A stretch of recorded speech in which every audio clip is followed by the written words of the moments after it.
నిజామాబాద్ జిల్లాలో నిలిచిపోయిన railway over bridge నిర్మాణ పనులు ఎట్టకేలకు మొదలయ్యాయి. కొన్ని నెలల తర్వాత ఆర్ఓబీ పనులు వేగం పుంజుకున్నాయి. జిల్లాలో పూర్తిగా కేంద్ర ప్రభుత్వ నిధులతో అరసపల్లి, అడవి మామిడిపల్లి ఆర్ఓబీలు కేంద్ర రాష్ట్ర ప్రభుత్వాల భాగస్వామ్య పద్ధతిలో మాధవనగర్ ఆర్ఓబీ పనులు కొనసాగుతున్న విషయం తెలిసిందే. కేంద్ర ప్రభుత్వ విధులతో నిర్మిస్తున్న గత ప్రభుత్వ పాలనలో నిర్మాణ పనులు నత్తనడకన సాగాయి. గత సర్కార్ నిధులను దారి మళ్లించడమే జాప్యానికి కారణమని బీజేపీ ఆరోపించింది. కాంగ్రెస్ ప్రభుత్వం అధికారంలోకి వచ్చిన తర్వాత కొన్ని నెలల పాటు పనులు సవ్యంగా సాగిన ఆర్థిక పరిస్థితుల దృష్ట్యా నిధుల విడుదలలో జాప్యం ఏర్పడింది.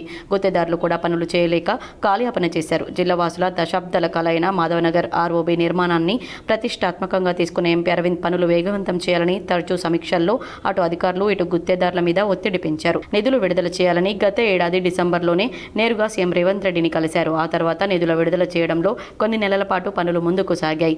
మళ్లీ నెలల తరబడి బిల్లులు పెండింగ్లో ఉండడంతో కాంట్రాక్టర్లు పనులు నిలిపివేశారు. అదే సమయంలో పీసీసీ చీఫ్ మహేష్ కుమార్ గౌడ్ నిధులు కేంద్రం వద్దే పెండింగ్లో ఉన్నాయనడంతో బీజేపీ ఎంపీ సహా జిల్లా నాయకులు ఆగ్రహం వ్యక్తం చేశారు. రాష్ట్ర ప్రభుత్వం వద్ద బిల్లులు పెండింగ్లో ఉన్నాయని తేదీలతో సహా ఎంపీ విలేకరుల సమావేశం ఏర్పాటు చేసి వెల్లడించారు. ఒక దశలో నిధులు విడుదల చేయకుంటే నిరాహార దీక్షకు దిగుతానని ఎంపీ అల్టిమేటం చేశారు.